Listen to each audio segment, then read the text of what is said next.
Antes de comenzar no olvides suscribirte, darle like y comentar. Puedes seguirme en mis redes sociales para apoyarme y proponerme nuevas historias, enlaces en la descripción. Cazadores de sombras. Renacimiento. La reina del aire y la oscuridad. De Cassandra Clare. Capítulo 10. Muchos maravillosos santuarios. La visión del mercado de sombras fue como un puñetazo en el pecho para Kit, por su familiaridad. Era una típica noche de Los Ángeles, la temperatura había caído al ponerse el sol y un viento fresco soplaba en el espacio donde se levantaba el mercado, haciendo sonar las docenas de campanillas de hada que colgaban de las esquinas de los puestos de tela blanca. Tai había contenido su excitación todo el camino hasta allí en el asiento de atrás de una especie de taxi, y le había levantado la manga a Kit para dibujarle 3 runas: visión nocturna, agilidad y una llamada talento, que lo haría más persuasivo, según le dijo Tai. En ese momento se hallaban en el perímetro exterior del mercado, después de haber bajado del coche en Kendall Alley. Ambos iban vestidos lo más mundanamente posible, con vaqueros, chaquetas de cremallera y botas. Pero Tai no podía disimular que era un cazador de sombras. Su postura era la de uno de ellos, caminaba como uno de ellos y tenía su aspecto, incluso había runas visibles en la delicada piel del cuello y las muñecas. Y hematomas en las manos, del tipo que ningún mundano tendría a no ser que participara en combates ilegales de lucha. Aunque no habría servido de nada que se las hubiera maquillado, los cazadores de sombras parecían exudar su herencia angélica por todos los poros. Kit se preguntó si a él también le pasaba. No veo ninguna puerta, dijo Tai, mirando hacia arriba. Las puertas son metafísicas. No exactamente reales, le explicó Kit. Caminaron por el perímetro del mercado hacia la sección donde se vendían pociones y amuletos. Un puesto cubierto de rosas de tonos rojos, rosas y blancos vendía amuletos de amor. Otro, con un toldo verde y blanco, vendía fortuna y buena suerte, y un puesto de color gris perla, cerrado con cortinas de encaje para ofrecer intimidad, vendía mercancías más peligrosas. La nigromancia y la magia negra estaban prohibidas en el mercado, pero esas reglas nunca habían sido rigurosamente impuestas. Un poca se apoyaba en una farola cercana fumando un cigarrillo. Tras él, los pasillos del mercado parecían pequeñas calles iluminadas que animaban a Kit con gritos de «venid a comprar». Había un clamor de voces y de joyas tintineando, y las especies y el incienso perfumaban el aire. Kit sintió una añoranza mezclada con ansiedad, y lanzó una rápida mirada de reojo a Tai. Aún no habían entrado en el mercado. Estaría Tai pensando en lo mucho que había odiado el mercado de Londres, en cómo lo había hecho sudar y sentir pánico con todo aquel ruido, toda la luz, toda la presión, todo. Quería preguntarle si estaba bien, pero sabía que a él no le gustaría. Tai miraba hacia el mercado, tenso de curiosidad. Kit se volvió hacia el Pouka. «Portero», dijo. «Pedimos permiso para entrar en el mercado de sombras». La mirada de Tai se volvió atenta. El Pouka era alto, negro y delgado, con mechones de bronce y oro trenzados en su larga melena.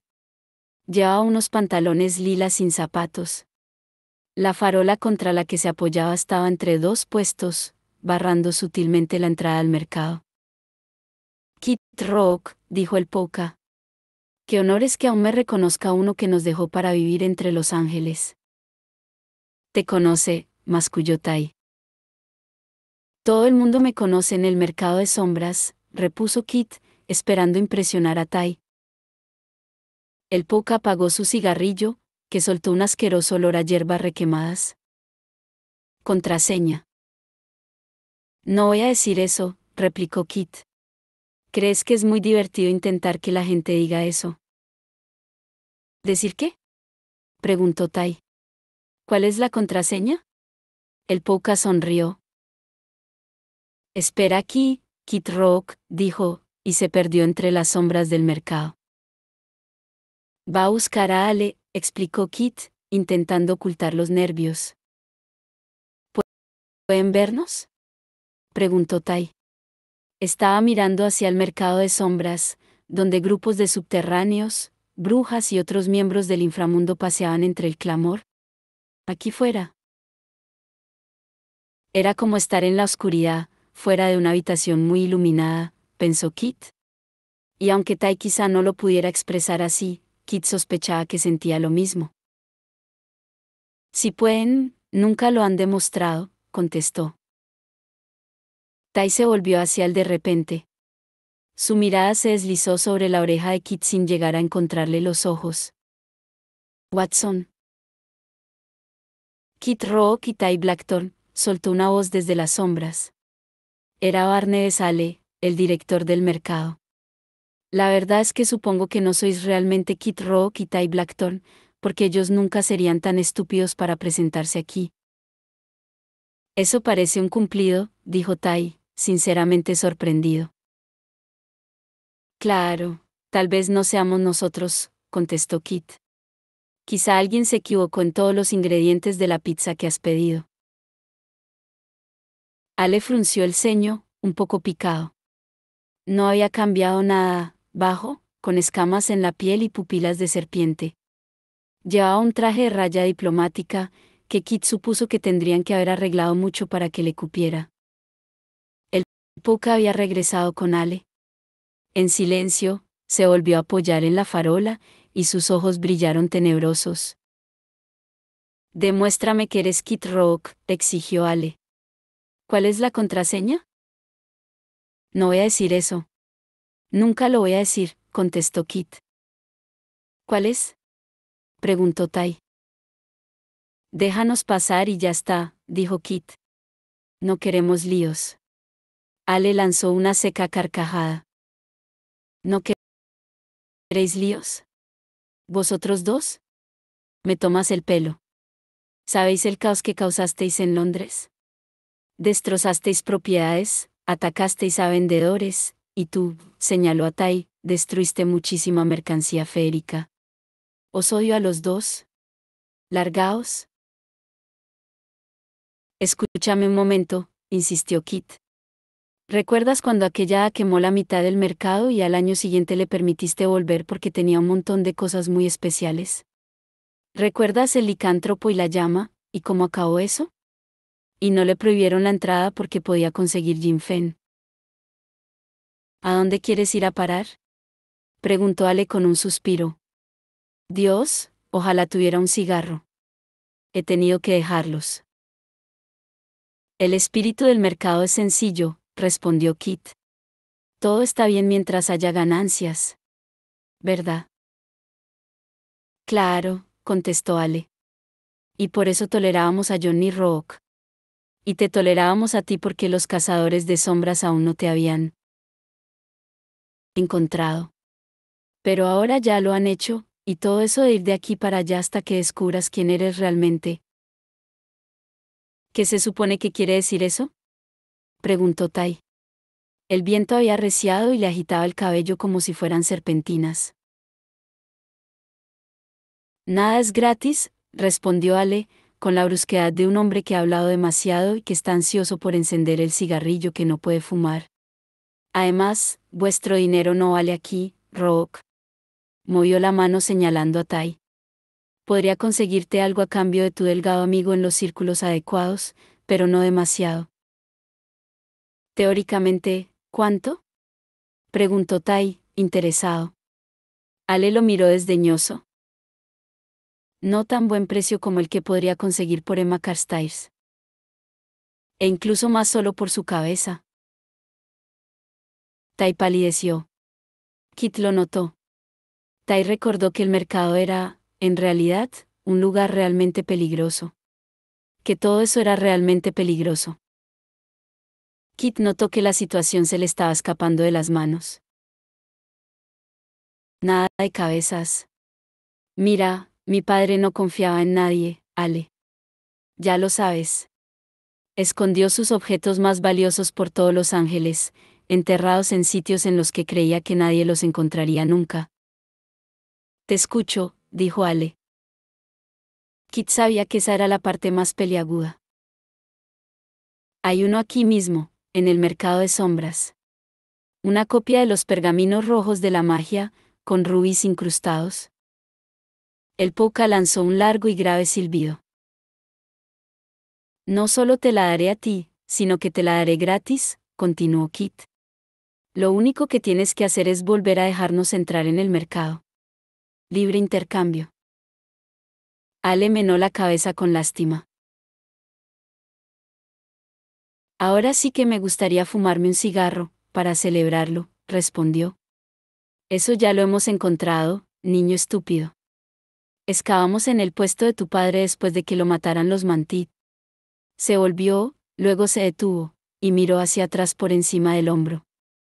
La luna parecía rebotar en las escamas de su blanca piel. Todo esto os queda grande, críos. Largaos del mundo subterráneo antes de que alguien os mate. Y ese alguien hasta podría ser yo. Se humedeció los labios con una lengua bífida. Kit se echó hacia atrás, asqueado, mientras Ale se perdía entre las multitudes del mercado. Kit no podía mirar a Tai. Se sentía como si se hubiera quedado sin aire, la impresión y la vergüenza luchando por la oportunidad de retorcerle el estómago. Comenzó. Deberías haberle dicho la contraseña, lo cortó el Pouka. Kit perdió la paciencia y lentamente alzó el dedo medio. Aquí tienes la contraseña. Tai contuvo una carcajada y agarró a Kit por la manga. Vamos, dijo. Salgamos de aquí. Es un orgullo comunicaros, dijo Horace Dearborn, que el registro de subterráneos que se propuso está listo para convertirse en realidad. El murmullo que recorrió las filas de Nefilim sentados en el salón del consejo era difícil de descifrar. A Diana le sonó como el rugido de un animal para alejar a otro de su presa. Horace permanecía de pie, con las manos cruzadas a la espalda y una sonrisita neutra en el rostro. A su izquierda se hallaba Sara, con el uniforme completo de centurión y el pelo recogido como una corona en lo alto de la cabeza. A su derecha, Manuel, con una expresión cuidadosamente neutra y los ojos bailándole maliciosos. Parecían una horrible burla de un retrato de familia. Todos los institutos tendrán un corto periodo de tiempo para registrar a sus subterráneos locales, explicó Horace. Los directores de los institutos deben alcanzar una cuota de registro, basada en su conocimiento de la población local de subterráneos, durante las primeras semanas después de que esta ley entre en vigor.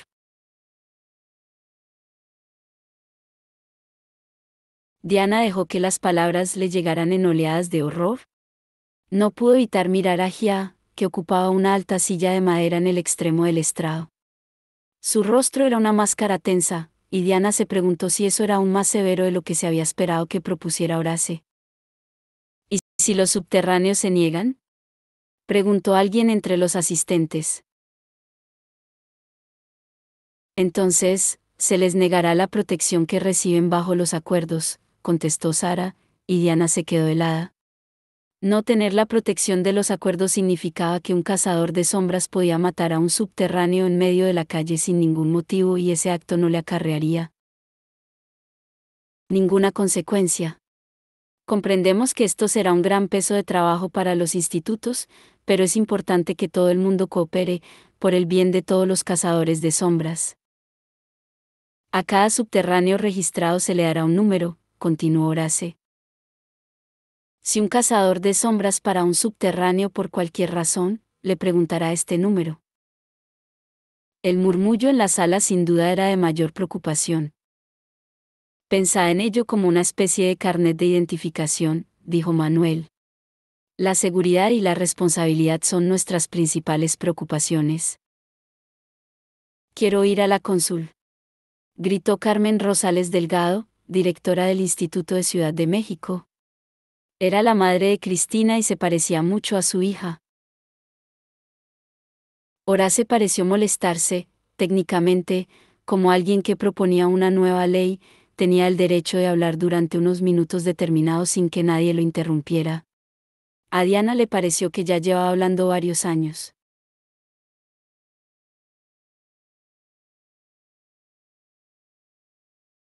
Horace hizo un gesto áspero hacia Gia, que agarró con fuerza los brazos de su silla. En mi opinión, esta ley no es una buena idea, dijo. Los subterráneos se resistirán contra lo que verán como un gran abuso por parte de los Nefilim. Crea un ambiente de desconfianza. Eso es porque no confiamos en ellos, replicó Manuel. Se oyeron unas fuertes risas desde el fondo de la sala. Diana no pudo aguantarlo más. Se puso en pie. Tengo una pregunta para el inquisidor. Horace le lanzó una mirada torva.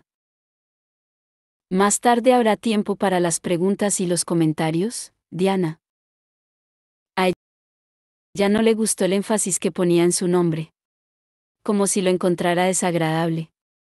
Seguramente Sara le había contado a su padre un montón de mentiras sobre ella. Diana la había humillado una vez delante de sus compañeros centuriones. Narcisistas como Sara no olvidaban los insultos. Dejad que hable, dijo Gia. En el consejo todos tienen voz. Muy consciente de que todos la miraban, Diana comenzó.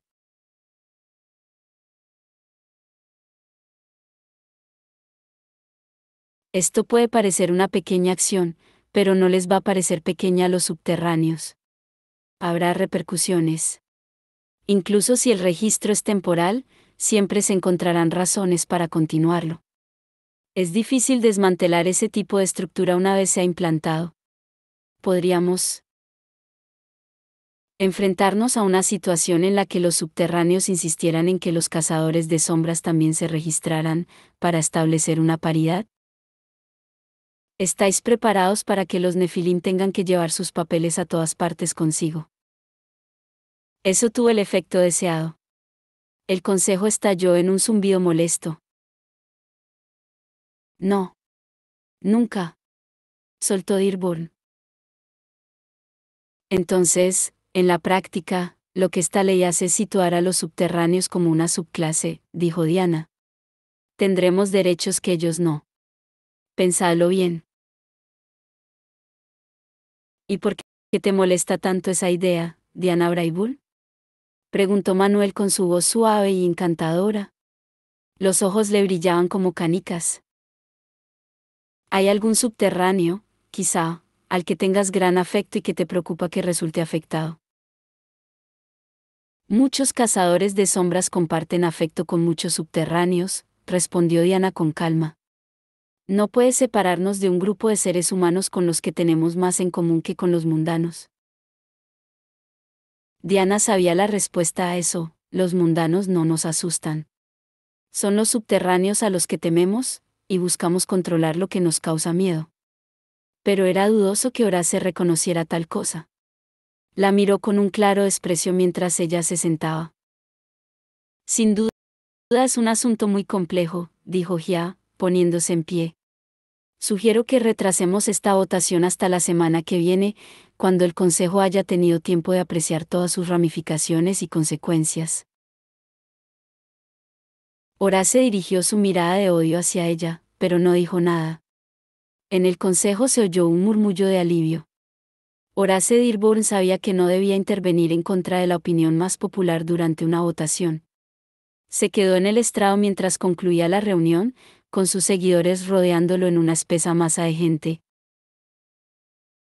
Diana, sintiéndose inexpresablemente agotada, se dirigió a una de las salidas. Se sentía como si la hubieran requerido para presenciar una sangrienta ejecución en la que la víctima hubiera conseguido una semana de gracia, una mezcla de alivio y temor de lo que deparaba el futuro. Diana. La llamó una voz con acento a su espalda. Diana se volvió y vio a la directora del Instituto de Barcelona, Trini Castell, acercándose a ella. Le puso encima una mano ligera como un pájaro. Me ha impresionado lo que has dicho antes, Diana Braibul, afirmó. Tienes razón en que los derechos de cualquiera, no es algo que se pueda pasar por alto con ligereza. Gracias, contestó Diana, bastante sorprendida. Trini Castell le dedicó una breve sonrisa y se alejó rápidamente, dejando a Diana con una perspectiva clara del estrado. Sara estaba en el borde del mismo, con la mirada clavada en ella. Bajo la pálida luz que se filtraba por la ventana, el intenso odio que se reflejaba en su cara, más allá del que cualquiera pudiera sentir por un antiguo insulto, era claro como el día. Diana se apresuró a marcharse del salón. La confluencia de líneas ley de la que Catarina sospechaba resultó estar en un pequeño parque del desierto, cerca de la autovía de Antelope Valley, famoso por sus enormes formaciones de arenisca. Tanto Ellen como Aline parecieron sorprenderse de que Mark y Cristina estuvieran planeando salir de patrulla, pero no hicieron nada para detenerlos, como si aceptaran a regañadientes que patrullar era parte de la vida normal de un cazador de sombras, y que cuanto antes todo volviera a la normalidad, mejor. El viaje desde Malibú en la camioneta de Diana, que había dejado en el aparcamiento del instituto, le recordó a Cristina los largos paseos en coche que había hecho con Emma, ventanillas bajadas, música a todo volumen, la playa convirtiéndose en autovía y después en desierto cuando el sol se ponía en un resplandor de fuego. Mark tenía las largas piernas apoyadas en el salpicadero y a veces volvía la cabeza para mirarla mientras avanzaban en silencio. El peso de su mirada era como piel contra piel, como una caricia. El Parque Vázquez Rock cerraba por la noche, y el aparcamiento de tierra estaba vacío cuando Cristina entró allí con la camioneta y aparcó. Recogieron sus armas de la parte trasera del vehículo, se ataron los protectores de muñeca y se abrocharon los cinturones de armas. Cristina se colgó una espada larga y se guardó su leal navaja mariposa, mientras que Mark encontró un látigo negro, grabado con runas. Lo hizo restallar un par de veces. Su rostro irradiaba placer al verlo serpentear contra el cielo del ocaso. Antes de salir se habían dibujado las runas. Cristina pudo ver la runa de visión nocturna de Mark, brillándole oscura en el cuello, cuando pasaron bajo la luz de la caseta del guarda. De allí cruzaron hacia un camino de tierra que serpenteaba entre los matorrales y las rocas, que se retorcían y plegaban como sobres. Cristina respiró hondo. De todas las cosas que le gustaban de California, el olor del desierto era su preferida, aire claro mezclado con enebro, manzanilla y salvia. El cielo se abría sobre ellos como un secreto revelado, salpicado de millones de estrellas. Pasaron junto a una señal de madera que indicaba un sendero y una enorme formación rocosa se alzó ante ellos, casi ocultándoles la luna. La confluencia de las líneas ley, dijo Mark. Cristina no le preguntó cómo lo sabía, las hadas notaban esas cosas. Se acercaron a las rocas, que se alzaban sobre ellos con forma de losas inclinadas, como los restos de una nave espacial que se hubiera estrellado contra el suelo. Las botas de Cristina hacían crujir la arena, con un sonido demasiado fuerte para su gusto, debido a la runa de audición. Oyó un zumbido agudo, como de insecto, a su espalda. Se volvió. Mark tenía el ceño fruncido mirando el sensor que tenía en la mano. Está sonando, pero nunca antes he oído este zumbido, informó. Cristina fue dando una vuelta lentamente. El desierto se extendía alrededor, una alfombra de colores negro, marrón y tenue dorado. El cielo era de terciopelo azul oscuro. No veo nada. Deberíamos esperar aquí, propuso Mark. Por si vuelve a sonar. Cristina no estaba de humor para quedarse bajo la romántica luna con Mark. Creo que deberíamos seguir. Cristina, dijo Mark, pareces molesta conmigo. Ella puso los ojos en blanco. Nada se te escapa, Mark Blackthorne. Mark bajó el sensor. Anoche, no era que yo no quisiera, si quería. Cristina se sonrojó furiosamente. No es eso, Mark, replicó. Puedes querer o no querer. Eso es asunto tuyo. Pero me mentiste. Los humanos mienten, repuso él, y sus ojos ardieron de repente. Los mortales se mienten unos a otros todos los días, sobre todo en asuntos de amor. ¿Acaso mi mentira no fue convincente? ¿Debería practicar más? No. Se volvió hacia él. Me gusta que no mientas, Mark. Por eso estaba tan... Mark, no lo entiendes. No esperaba que me mintieras. Me viste mentirle a Kieran, dijo él. Sí, pero eso era para salvar vidas, contestó ella. A no ser que me estés diciendo que el no querer tener sexo conmigo tenía algo que ver con salvar vidas, lo que me costaría creer. No quería. ¿Estalló Mark? Hay algo que debes entender, quería estar contigo de esa manera, y de todas las maneras, y esto no es una mentira. Cristina se sentó en una piedra baja. El corazón le latía con fuerza. Y acababa de decir la palabra, sexo, lo cual le daba mucha vergüenza. Entonces, no entiendo por qué lo hiciste, dijo con un hilillo de voz. ¿Estabas tratando de evitarle un mal a alguien? ¿A Kieran? Estaba tratando de evitártelo a ti, contestó él con una voz dura y oscura, como el último hielo del invierno. ¿Evitarme qué? Ya sabes quién eres. Gritó, sobresaltándola.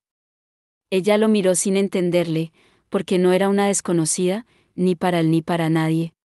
¿Qué querría decir? Kieran te llamó princesa de los Nefilim, y con razón, continuó él. La luna había salido completamente y el blanco plateado le rodeaba el cabello como un halo.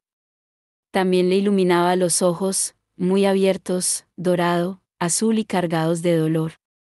Eres uno de los mejores ejemplos de nuestra gente que he conocido nunca, luminosa, honesta, virtuosa. Eres todas las cosas buenas que se me ocurren, y todas las cosas que me gustaría hacer y nunca seré.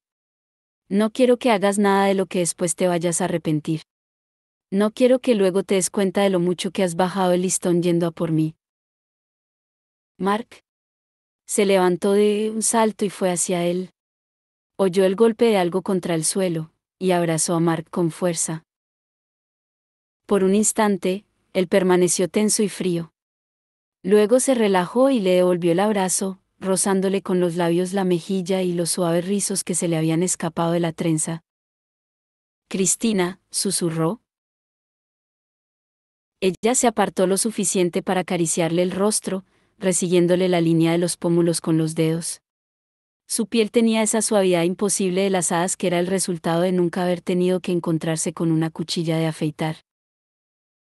Mark Blackthorne, dijo ella, y se estremeció hasta la médula ante la mirada del muchacho. Desearía que pudieras verte como te veo yo. Eres muchas cosas que nunca pensé desear, pero las deseo. Lo quiero todo contigo. Él la estrechó con más fuerza, la acercó a él como si acercara un gran ramo de flores. La fue besando en la mejilla y el mentón hasta que, por fin, sus bocas se unieron, ardientes bajo el frío aire, y Cristina soltó un gemido ahogado de deseo que atravesó a Mark como la punta de una flecha. Mark sabía miel y vino de hadas. Se tambalearon hacia atrás hasta dar con una pila de rocas. Las manos de Mark estaban sobre la chaqueta de ella, se la desabrochó, le metió las manos por dentro, bajo la camisa, como si buscara con desesperación el tacto de su piel. Le murmuró palabras como hermosa y perfecta, y ella sonrió y le pasó la lengua lentamente por el labio inferior, y Mark ahogó un grito como si lo hubiera apuñalado. Ronroneó impotente y la apretó contra sí. Y el sensor comenzó a sonar, con un zumbido fuerte y largo. Se apartaron de golpe, jadeantes. Cristina se subió la cremallera de la chaqueta con manos temblorosas mientras Mark se agachaba torpemente para coger el sensor. Este sonó de nuevo, y ambos se volvieron en redondo, mirando. No mames, susurró ella. Otro zumbido insistente y algo la golpeó con fuerza en el costado. Era Mark. La había tirado al suelo. Ambos rodaron hacia un lado sobre la áspera tierra mientras algo enorme y oscuro se alzaba sobre ellos. Unas alas negras se extendieron como sombras rasgadas. Cristina se alzó sobre el codo, sacó una daga grabada del cinturón y la lanzó. Se oyó un fuerte graznido desgarrado. La luz mágica iluminó el cielo. Mark estaba de rodillas, con su piedra runa en la mano. Sobre ellos, un enorme demonio de cara blanca que arrastraba las plumas como una oscura capa andrajosa agitó las alas. El mango de la daga de Cristina le sobresalía del pecho. Su silueta comenzaba a borrarse, graznó de nuevo, rasgando el mango con una garra, y luego se dobló como un papel y desapareció. Un demonio arpía, dijo Mark mientras se ponía en pie de un salto. Se agachó para ayudar a Cristina. Seguramente se escondía entre las rocas. Por eso el sensor no lo captó muy bien. Deberíamos marcharnos. Cristina miró alrededor. Según el sensor, hay más por aquí. Comenzaron a trotar hacia el camino de tierra. Cristina fue mirando hacia atrás para ver si algo lo seguía. Solo quiero dejar muy claro que yo no he preparado la interrupción del demonio arpía, dijo Mark, y estaba sin duda ansioso por continuar con nuestro encuentro sexual. Cristina suspiró. Me alegro de oírlo. Cortó hacia un lado a través de un matojo de salvia. En la distancia, podía ver el brillo metálico de la camioneta. Mark redujo el paso. Cristina, mira. Ella miró alrededor. No veo. Mira hacia abajo, dijo él, y ella lo obedeció. Recordó haber pensado que sus botas hacían un ruido raro al pisar la arena. En ese momento se dio cuenta de que había sido porque no era arena. Un oscuro paisaje iluminado por la luna se extendía en unos 7 metros de radio. Las plantas suculentas y las salvias estaban marchitas, de color gris pálido como los huesos viejos. La arena parecía haber sido arrasada por un gran fuego, y había esqueletos de conejos y serpientes por todas partes entre las rocas. Es la peste, dijo Mark. La misma peste que vimos en la Tierra de las Hadas. Pero, ¿por qué está aquí? Preguntó Cristina, perpleja. ¿Qué tienen que ver las líneas ley con la peste? Eso no es magia férica, ¿verdad? Mark negó con la cabeza. No. Un coro de agudos aullidos cortó el aire. Cristina se volvió en redondo, creando una nube de polvo, y vio sombras que se alzaban en el desierto por todas partes. Un instante después, las pudo ver mejor. Eran como pájaros solo porque tenían alas. Lo que parecían plumas eran las colas de los negros harapos con los que se cubrían el cuerpo, blanco y esquelético. Tenían tantos dientes cerrados en la boca que parecían estar sonriendo grotescamente. Los ojos eran como gruesos bulbos amarillos con 2 pupilas negras. Pero el sensor, susurró Cristina. No ha funcionado. No ha. Corre, exclamó Mark, y ambos corrieron mientras los demonios arpías se lanzaban al aire chillando y riendo. Una roca cayó al suelo cerca de Cristina, y otra falló por pelos la cabeza de Mark. Ella deseó volverse y hundir su navaja en el demonio más cercano, pero era demasiado difícil apuntar corriendo. Oyó a Mark maldecir mientras esquivaba piedras del tamaño de una pelota de baloncesto. Una golpeó dolorosamente a Cristina en la mano justo cuando llegaba a la camioneta y abría la puerta. Mark subió corriendo por otro lado, y durante un momento ambos se quedaron sentados jadeando, mientras las piedras llovían sobre la cabina de la camioneta como el granizo. A Diana no le va a gustar nada cuando se entere de cómo está su coche. Tenemos problemas más serios que eso. Cristina metió las llaves en el contacto, la camioneta se puso en marcha con una sacudida, rodó hacia atrás, y se detuvo. El ruido de las piedras contra el techo de metal había cesado, y el silencio resultó de repente más inquietante. ¿Qué está pasando?, preguntó, pisando el gas a fondo. Salta, gritó Mark. Tenemos que salir de aquí. Cogió a Cristina del brazo y tiró de ella por encima del cambio de marchas. Ambos cayeron por la puerta del copiloto mientras la camioneta se alzaba en el aire. Cristina cayó sobre Mark de cualquier manera. Rodó sobre sí y vio que los demonios arpía habían cogido el coche, atravesaban con las garras los laterales de metal y entraban por las ventanillas. El vehículo cortó el aire mientras los demonios arpía chillaban y reían. Lo llevaron bien alto en el cielo, y lo dejaron caer. Descendió dando vueltas y se estrelló contra el suelo con un gigantesco estruendo de metal y vidrio, rodó varias veces por la arena y se quedó de medio lado. Una de las arpías había bajado con él como si fuera una tabla de surf, y seguía agachada, gruñendo y carcajeándose sobre la carrocería de la camioneta volcada. Cristina se puso de pie de un salto y fue hacia la camioneta. Al acercarse, notó el hedor de la gasolina derramada. La arpía, demasiado estúpida para darse cuenta del peligro, volvió hacia ella su rostro macilento y sonriente. Las rocas son nuestras, le siseó. Envenenado. El mejor lugar. Cállate. Soltó ella, desenvainó su espada y le cortó la cabeza. El licor saltó a chorros incluso mientras el cuerpo se doblaba y desaparecía de la existencia. Los otros demonios aullaron y se lanzaron en picado. Cristina vio a uno ir directo hacia Mark y gritó su nombre.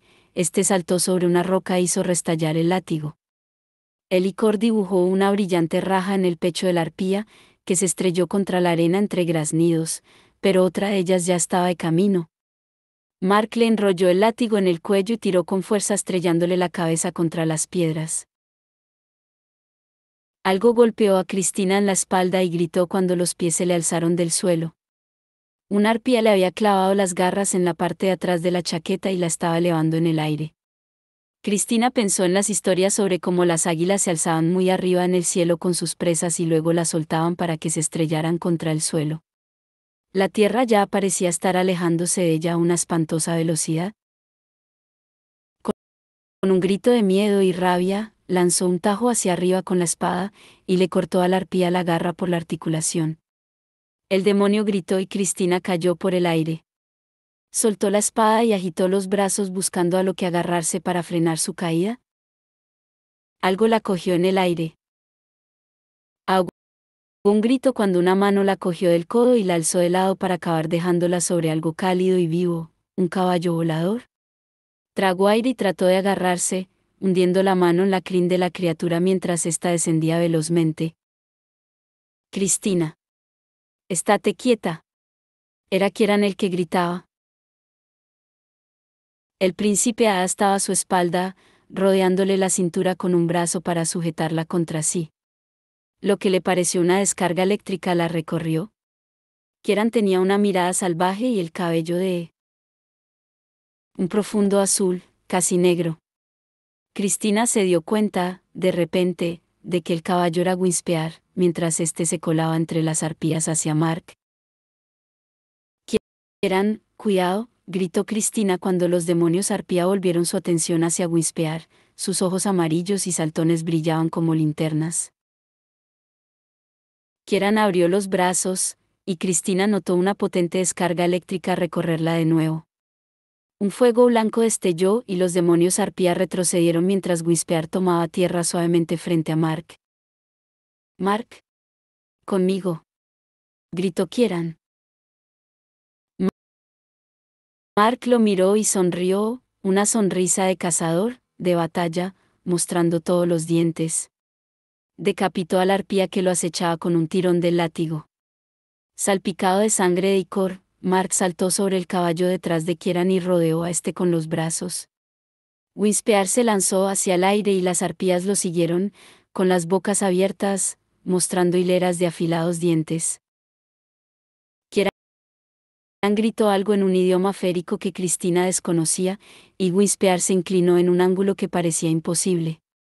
El caballo se lanzó directo hacia arriba como una flecha, justo en el momento en que la camioneta, bajo ellos, finalmente estallaba y envolvía a los demonios en una gran corona de llamas.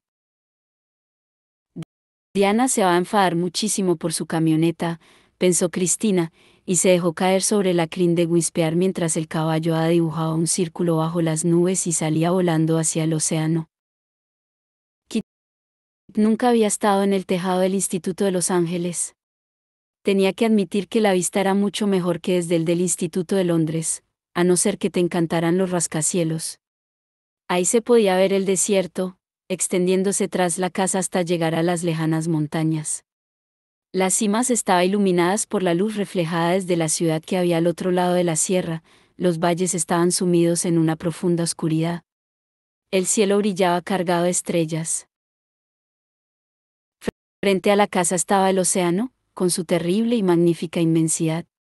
Esa noche, el viento era como suaves dedos acariciando su superficie, dejando estelas de ondas de plata. «Pareces triste», dijo Tai. «¿Lo estás?» Se hallaban sentados en el borde del tejado, con las piernas colgando en el vacío. Seguramente, esa era la manera en que se suponía que debía haber vivido sus años de instituto, pensó Kit, subiendo a lugares altos, haciendo cosas tontas y peligrosas que preocuparían a sus padres. Solo que él no tenía padres a los que preocupar, y las cosas peligrosas que hacía eran realmente peligrosas. No estaba preocupado por sí mismo, pero sí por Tai. Tai, que lo miraba preocupado, recorriéndole el rostro con sus ojos grises, como si Kit fuera un libro que le estuviera costando leer. Sí, estoy triste, pensó Kit. Estoy bloqueado y frustrado. Quería impresionarte en el mercado de sombras y me obcequé tanto en ello que olvidé todo lo demás. Por ejemplo, que no deberíamos estar haciendo esto. O que no puedo decirte que no deberíamos estar haciendo esto. Tai le apartó el pelo de la cara a Kit, una especie de gesto ausente que hizo que algo lo recorriera, una sensación como la de haber tocado una valla electrificada. Se quedó mirando a Tai. Deberías cortarte el pelo. Julian le corta el pelo a Tabby. Julian no está aquí, replicó Kit. Y no sé si quiero que él me corte el pelo. No lo hace mal. Tai dejó caer la mano.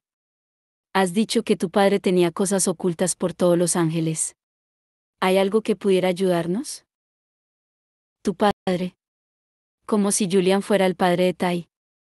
Claro que, en cierto sentido, lo era. Nada nigromántico, contestó Kit. Tai pareció decepcionado. Aún afectado por el calambrazo de la valla, Kit no podía soportarlo. Tenía que cambiar esa mirada de Tai. Mira, hemos probado a ir de cara.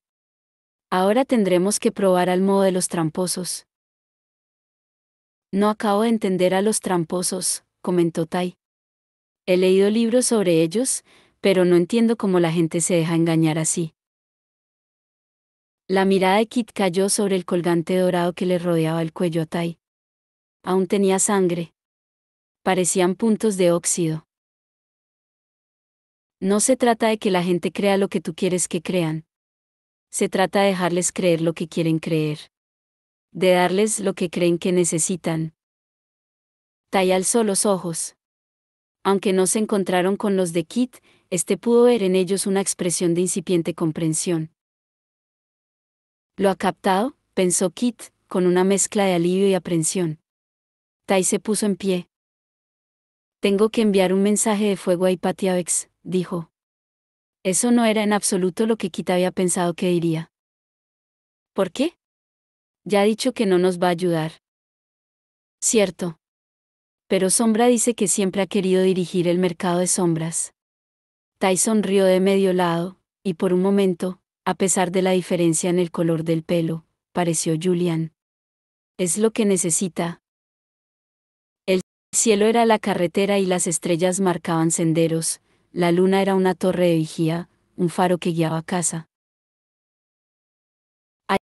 Hallarse sentado en el lomo de Whispear era, a la vez, totalmente extraño y totalmente familiar para Mark. Igual que rodear a Kieran con los brazos. Había atravesado muchos cielos del mismo modo, y la sensación de su cuerpo contra el de Kieran, la fuerza que emanaba de él, el tenue olor a sal marina de su piel y su cabello, estaban grabados en la sangre de Mark. Al mismo tiempo, podía oír a Cristina, oír su risa, verla mientras se inclinaba para señalar lugares de referencia que estellaban bajo ellos. Le había pedido a Kieran si podían volar sobre las letras de Hollywood y había accedido. Kieran, que normalmente se esforzaba por llevar la contraria. Y él corazón de Mark comenzó a revolotear al oírla reír, a revolotear al tocar a Kieran. De nuevo estaba entre ellos, igual que lo había estado en Londres, y aunque los nervios se le alteraban al pensarlo, no podía fingir que no se alegraba de que Kieran estuviera de vuelta. Kieran hizo tomar tierra a whispear en el aparcamiento de detrás del instituto. Todo estaba en silencio, roto solo por el ruido de los grillos.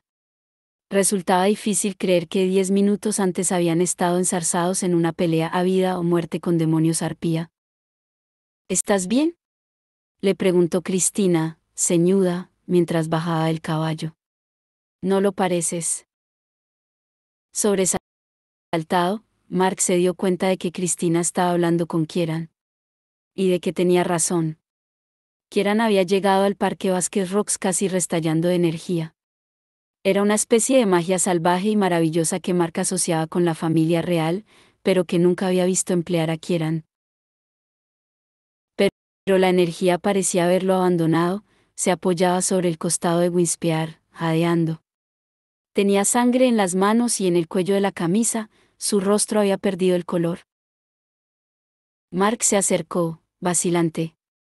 ¿Recordó a Kieran diciendo que habían acabado? No me he dado cuenta de que te habías herido en el parque, Kie, dijo. No. Has ido en el escolamántico. ¿Por qué te has ido?, preguntó Cristina. Tengo algo que deciros. Kieran hizo una mueca de dolor y palmeó a Whispear en el costado. El caballo relinchó y trotó hacia las sombras, mezclándose con la oscuridad. Primero tenemos que llevarte arriba. Cristina miró a Mark como si esperara que se acercara a ayudar a Kieran. Al ver que no lo hacía, se puso junto a él y se pasó su brazo sobre los hombros. ¿Tenemos que ver cómo son esas heridas? Es importante, comenzó Kieran. Esto también. Cristina comenzó a caminar con Kieran apoyado en ella. Mark no pudo contenerse más, se colocó al otro lado de Kieran y juntos fueron hacia la casa, con el príncipe acojeando entre ellos. Gracias, Mark, dijo este en voz baja. Cuando Mark se atrevió a lanzarle una mirada de reojo, vio que no había rabia en los ojos de Kieran, pero ¿acaso no había estado enfadado con él la última vez que se vieron? ¿Habría olvidado que Mark le había hecho daño? No estaba en la naturaleza de los príncipes olvidar o perdonar. ¿Cristina estaba diciendo algo sobre agua y comida? La cabeza de Mark era como un torbellino, y por un instante, cuando entraron en la cocina, parpadeó confuso. Había pensado que irían a una de sus habitaciones. Cristina ayudó a Mark a sentar a Kieran en una de las sillas antes de ir al fregadero para humedecer unas toallas y coger el jabón. Debo hablaros de lo que he sabido, insistía Kieran. Estaba sentado en el borde de la silla, todo piernas y brazos, ropa rara y ojos ardientes. El pelo le brillaba con un azul profundo. Parecía un hada fuera de lugar en el mundo de los humanos, y Mark sintió una punzada de dolorosa compasión mezclada con el miedo de que quizá él tuviera ese mismo aspecto. Déjame verte la cara. Cristina tocó a Kieran con cuidado, y él se abandonó a su caricia, y Mark no pudo culparlo. ¿Qué está pasando? Era Ellen, con una piedra runa en la mano. ¿Hay alguien herido? Mark y Cristina intercambiaron una mirada sobresaltada. Kieran miró a Mark y luego a Ellen, y se dio cuenta de quién era. ¿Nos estabas esperando?, preguntó Mark. Son más de las 12. Estaba. No. Ellen bajó una mirada culpable hacia sus pantalones de deporte. Quería un sándwich. Miró de reojo a Kieran. ¿Habéis cambiado la camioneta de Diana por un príncipe hada? Kieran seguía mirándola con la misma cara, y Mark se dio cuenta de lo que estaría viendo, alguien que era evidentemente la hermana de Mark, así que sin duda era la Ellen de la que Mark había hablado con dolor durante todos sus años en la cacería. Se puso en pie y fue hasta Ellen. Le cogió la mano libre y se la besó en el dorso. La querida hermana de mi querido Mark. Me regocija verte bien y reunida con tu familia. Me cae bien, le dijo Ellen a Mark. Kieran le soltó la mano. ¿Puedo expresar mi dolor por el deceso de vuestra hermana Livia? Dijo. Es una pena ver una estrella tan brillante y hermosa apagarse tan prematuramente. Sí. A Ellen le brillaron los ojos. Gracias. No lo entiendo. Mark se sintió como en un sueño. Se había imaginado a Kieran conociendo a su familia, pero no de este modo, y Kieran nunca había sido tan amable, ni siquiera en la imaginación de Mark. Será mejor que nos sentemos todos, dijo Ellen. Creo que debería oír lo que ha pasado esta noche en vuestra patrulla normal. Alzó una ceja mirando a Mark. Debo explicaros primero lo acontecido en el escolamántico, dijo Kieran con firmeza. Es imperativo. ¿Qué ha pasado? Preguntó Cristina. Creía que allí estarías a salvo. Y lo estuve, durante un corto tiempo, contestó Kieran. Luego la corte regresó de Idris y me descubrió. Pero esa historia debe esperar. He venido a traeros nuevas. Miró alrededor a sus rostros expectantes. El inquisidor de la clave ha enviado a Emma y a Julian a Fera en misión secreta. ¿No esperan que ninguno de los dos regrese o sobreviva? Mark se quedó helado. ¿Qué quieres decir? Es una misión peligrosa, y han enviado a alguien detrás de ellos para asegurarse de que no la puedan cumplir. Jadeante, Kieran se dejó caer en la silla, terriblemente pálido. Mark y Cristina fueron a ayudarlo al mismo tiempo. Se miraron con cierta sorpresa sobre la inclinada cabeza de Kieran. Kieran, está sangrando, exclamó Cristina al sacarle la mano del hombro y verla totalmente roja. No es nada, repuso Kieran con aspereza. No era mentira, no exactamente. Mark estaba seguro de que él así lo creía, pero su rostro ceniciento y los ojos febriles contaban otra historia. Kie, no estás bien, dijo Mark. Debes reposar. En tu estado, no puedes hacer nada por nadie. Estoy de acuerdo. Cristina se puso en pie, con la mano aún manchada de la sangre de Kieran. Voy a ocuparme de tus heridas inmediatamente. ¿Has cambiado, hijo de los espinos?, dijo la reina. Había permanecido en silencio durante varios minutos mientras la sala se vaciaba de guardias y cortesanos. Incluso así, Julian no creía que estuvieran totalmente solos. ¿Quién sabía qué duendecillo o trasgo se escondería entre las sombras? Julian había estado yendo de un lado para otro, impulsado por una inquietud que no podría explicar. Claro que poco podría explicar de lo que sentía esos días. Seguía unos impulsos, otro los contenía, sentía rabias y desagrados, e incluso esperanzas, pero no podría haber explicado el sentimiento que lo había llevado a matar a Dañe o lo que había sentido. Después. Era como si las palabras que necesitaba para describirlo hubieran desaparecido de su léxico mental. Recordó que alguien le había dicho una vez que las últimas palabras de Sebastián Morgenstern habían sido: nunca me he sentido tan ligero.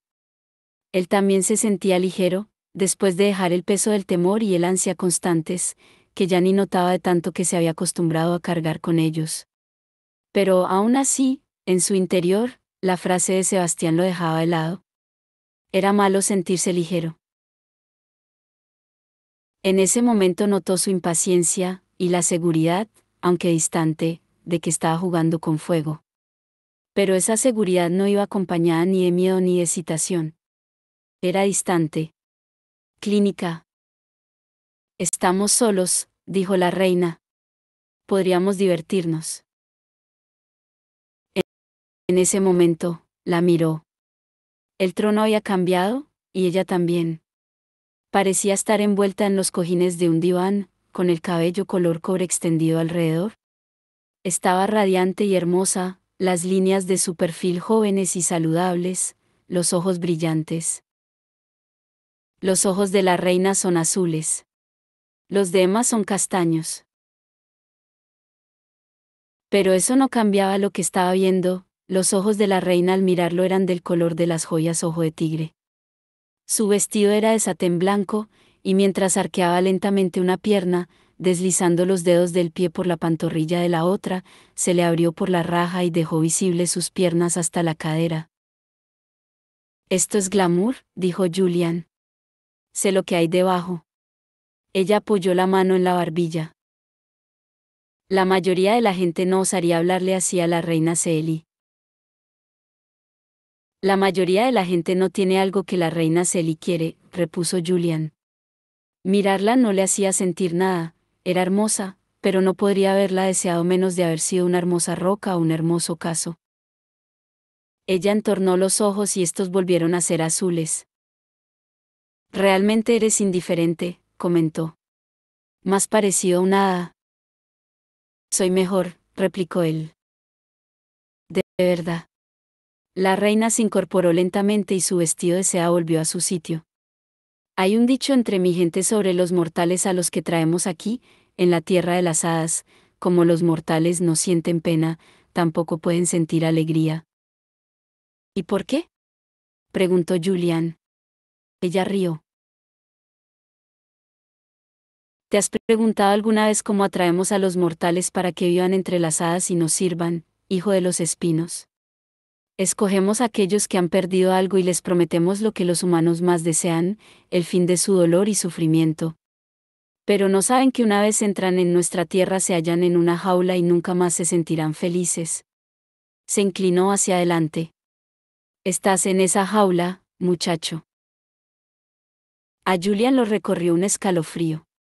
Era atávico, primigenio, como el impulso que lo había llevado a escalar la pira de Libby. «¿Dices eso para despistarme, mi señora? ¿Qué hay de darme lo que me prometiste? ¿Y qué te importa ahora el vínculo de Parabatai? Al parecer, ya no te importa Emma. He visto cómo te miraba. Como si te echara de menos aunque estuvieras a su lado». «Los vínculos», insistió Julian con los dientes apretados. «¿Cómo se pueden romper?». Le dolía la cabeza. Quizás estuviera deshidratado. «Muy bien». La reina se inclinó hacia adelante, dejando que su larga melena cayera por el costado del diván hasta el suelo. «Aunque puede que no te guste. Dime». La runa de Parabatai tiene una debilidad con la que no cuenta ninguna otra, porque fue creada por Jonathan Cazador de Sombras, y no por el ángel Raziel, explicó la reina. Mientras hablaba dibujaba en el aire con el dedo, trazando lentas espirales. Guardada en la ciudad silenciosa está la runa original de Parabatai, la de Jonathan Cazador de Sombras y David el Silencioso. Si fuera destruida, todas las runas de Parabatai del mundo se romperían. Julian casi no podía respirar. El corazón le golpeaba dentro del pecho. Todos los vínculos del mundo. Rotos. Aún no podía explicar cuáles eran sus sentimientos, pero la intensidad de este lo hizo sentirse como si su propia piel se le estuviera quedando pequeña. «¿Por qué no me tiene que gustar oír eso?», preguntó. «Porque será difícil». «Difícil, ¿no? Imposible». «Oh, no siempre ha sido imposible», contestó la reina, mientras se sentaba y le lanzaba una sonrisita afectada. «Cuando te hablé de esto por primera vez, lo hice de buena voluntad. Pero las cosas han cambiado». «¿Qué quieres decir?», quiso saber Julian. «¿En qué han cambiado las cosas?». «Quiero decir que solo hay una manera de destruir la runa», respondió la reina. «Debe cortarla de punta a punta la espada mortal».